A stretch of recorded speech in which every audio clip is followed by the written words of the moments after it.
What is going on, everybody? Welcome back to the channel. After Sound here, bringing you Splinterlands content every single day. We also stream right here in this channel every Tuesday, Thursday, and Sunday morning. So come by and say hello. All right, guys. Yes, I am alive. Thanks for those of you who are checking in. I survived the hurricane and all the crazy aftermath, lost power for like 3 days. And no, I didn't leave Splinterlands. No, I didn't sell all my assets. No, I didn't quit.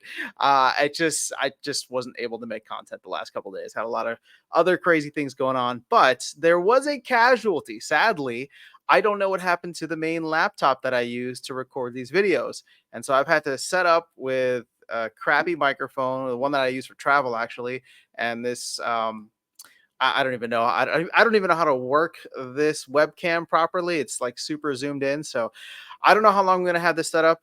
For all the people that have been making fun of my laptop for a while, myself included, it seems like it's finally done. So I will have to finally replace it, and I'll be looking to do that in the near future because I'll tell you right now, this setup that I have is not ideal. But we're gonna work through it. I appreciate the patience, folks. There is a lot to discuss. I'm going to dive into both of the voucher proposals, just give my thoughts. I think that there's really interesting ideas in both of them. And I know both Crypto Eater and B Jangles over at the People's Guild have put a lot of thought into these. So my goal isn't to come in here and tear either of them down, but just to give my perspective on it for anybody that is willing to listen. So let's go ahead and start with Crypto Eaters because this is the first one that came out, and there have already been some edits to it. So you can see here, let's just start with the edits. They changed the auto convert voucher into DECB so the users can choose when to convert, allow users to continue using existing vouchers for energy season passes in the interim, and open to ideas about adding compensation to license holders and SPS takers for the loss of short-term rewards. This is probably the biggest one that I've seen most of the pushback on. So if you listen to the People's Guild podcast with Crypto Eater, which is interesting because now they both have these competing proposals. But Crypto Eater said he originally had two proposals, right? One to stop vouchers and then one to make them soulbound. But he's saying here soulbound is not what he wants to do. And I kind of agree with him. Soulbound seems like such a half step. Like it just makes vouchers like vouchers already suck. And making them soulbound would like make them suck a little bit more. I don't know how else to say it. I mean, yes, it would still benefit, I think, the ecosystem, but overall, I'm glad that we're just tossing that off the table. It's such a half measure. So from the inception of vouchers, they're always meant to be proof of time staked, but they became transferable. So he's digging into the stuff here. Let's actually dive into what he wants to do in the proposal. Right, stop the emission of all vouchers. All vouchers in game will have the option to be converted to DECB at a rate of one voucher equals 36 DECB.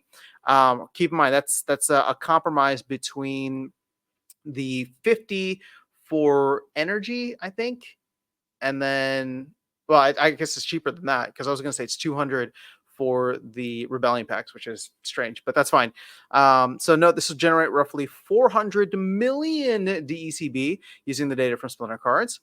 This allows vouchers to be converted at a rate of 2.34 cents, which is higher technically than what you can get for vouchers right now on the marketplace. In fact, I think it's like a full penny more.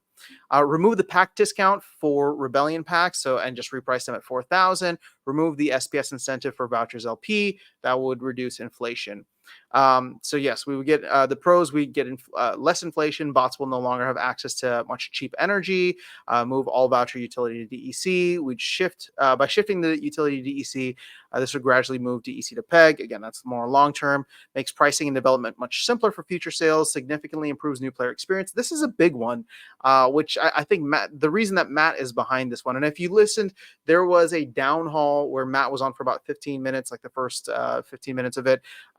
With Crypto Eater. So Matt did give his thoughts, and this was the biggest thing for him, right? Just making the new player experience very easy because right now there's no way for new players to get vouchers, and then improves the simplicity for validator nodes, thus reducing the cost in their development, which again, that doesn't impact us, but it is impacting us, if that makes sense. Cons: a reduction in rewards for SPS stakers and license holders in the short term, Maybe this will be offset in the long run with SPS appreciating in price.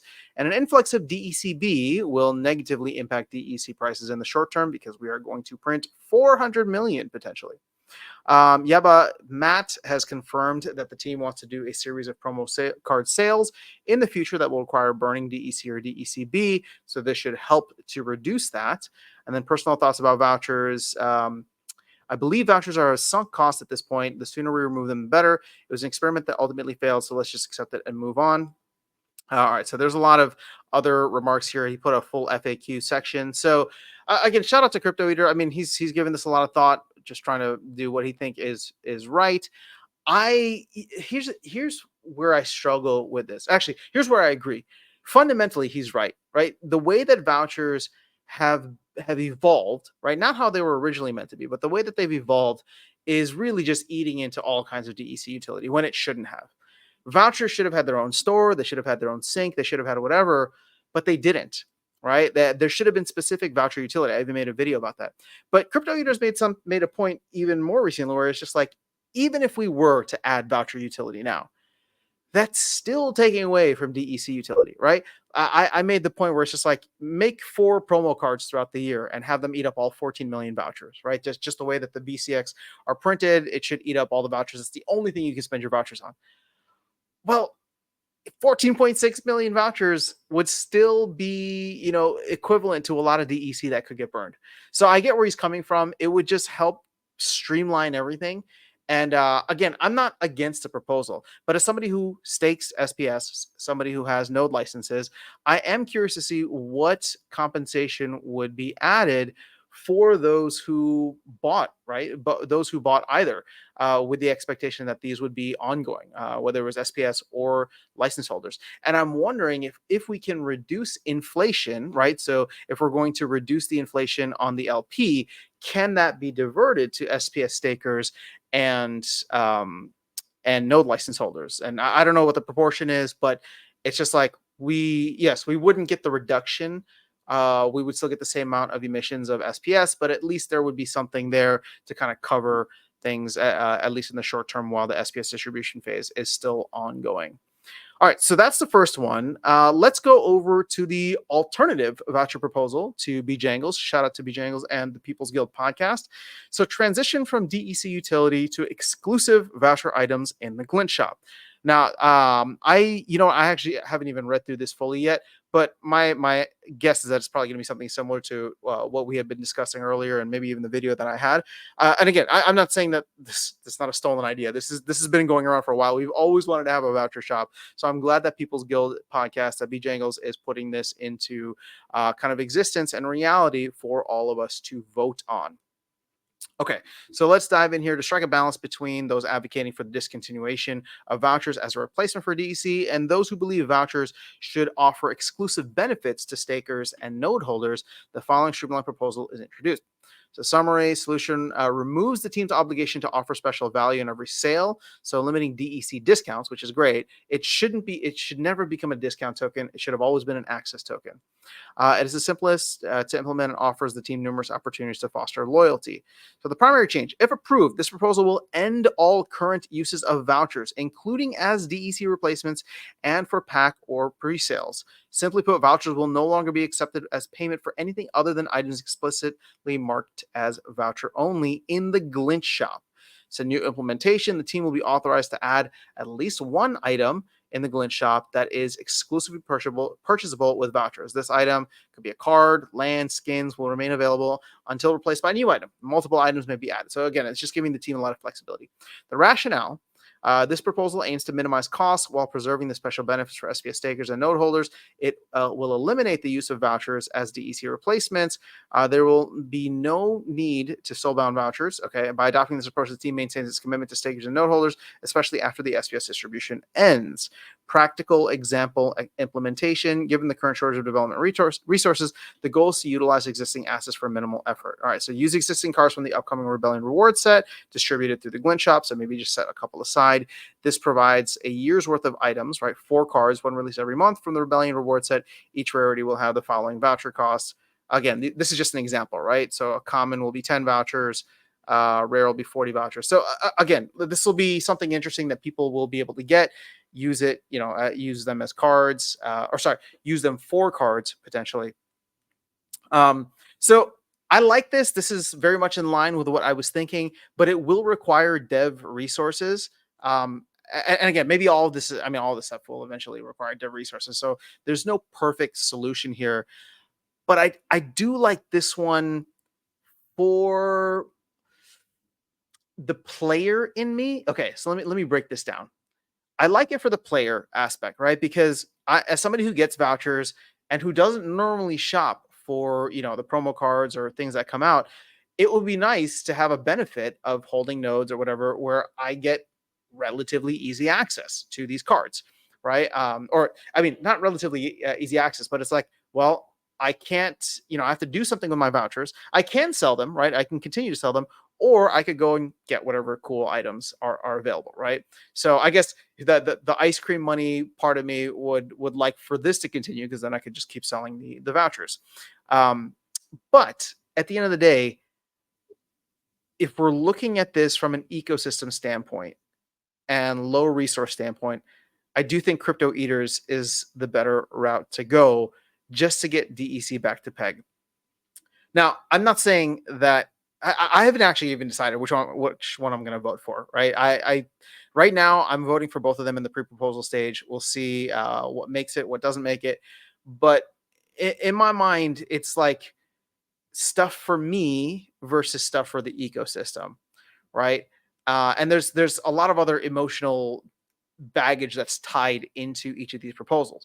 Because a big thing with why people don't want to stop vouchers is because broken promises, right? Oh, we were supposed to get something, we never did. It's a broken promise from the team, and this is a way that they can not lose trust or continue or try to rebuild trust.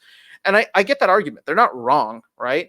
I think crypto eaters just coming at it from a very, very logical, rational, and practical perspective, saying that like, yeah, there's been a lot of broken promises at this point, right? So let's not cry over spilled milk. Let's move forward and try to get this ecosystem as robust as possible, as streamlined as possible, and as simple. And I like that. I like both of them.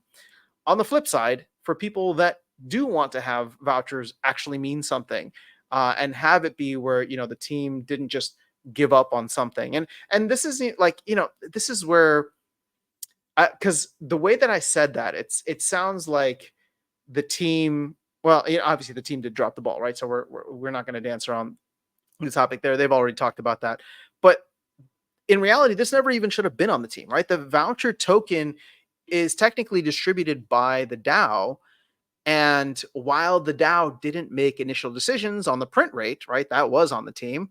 Uh, we never really got around to like adjusting things or changing things or taking it upon ourselves. Now, granted, I look at that as all growing pains, right? So we just everything is still in a stage of immaturity. We're slowly maturing and understanding what power we have and how we can utilize that power either with the team or around the team or whatever the case is. But that separation is starting to happen between DAO and team, right? You see that with Clay last year becoming the DAO manager. So I don't know, man. At this point, like, I'll be honest, I'm kind of okay with either. And I don't feel strongly one way or another. Like I said, for me, for me personally, obviously keeping vouchers around offers more flexibility. It doesn't take away from the fact that, oh, well, I bought these thinking that I would get vouchers. Now I can use vouchers to buy cool stuff. Or if other people want to buy that stuff, I can sell them the vouchers, right? And then on the other side, the super hyper rational, practical approach is the sooner we get rid of this, the sooner there's one less thing tying up DEC utility, the sooner we can get DEC back up to peg, right? Because this whole thing from B Jangles, for example, this could actually be offered in DEC, right? Like we could, right? If we just stop vouchers, we could just take 4 rebellion cards, reward cards, and say, well, yeah, the rest you can buy in Glint, but these are going to be special ones that you could buy with DEC, and they're NFTs right off the bat, right? So they're like promo card, reward cards, whatever you want to call them. So I don't know. I it goes both ways. Uh, and I haven't really made a decision yet. So obviously we're still only 1 to 2 days into this period. We'll see. I believe we have a town hall next week. And obviously, this is a 2 week process. So maybe this will be a good discussion point for Matt and the team to chime in on in video format, in town hall format. But that's where my head is at right now. I don't feel strongly one way or the other. I'm voting for both, and I'm curious to see arguments that come up. And right now it doesn't look like Jangles is it doesn't look like this specific proposal from B Jangles and People's Guild is going to be changed, right? I mean, I think it's very straightforward, but Crypto Eaters could potentially be adjusted, and he's open to adjusting it. So we'll see if that any last minute changes come through and do something. All right, that's all I have for you guys in this video. I will do my best to catch up on content over the next couple of days. Like I said, still catching up on a bunch of other stuff, and just glad to have some AC back, air conditioning back, because it was getting pretty brutal here in the heat. But appreciate the patience. Hope y'all are doing fantastic. I'll catch you all on the next one and see you around the game. Take care.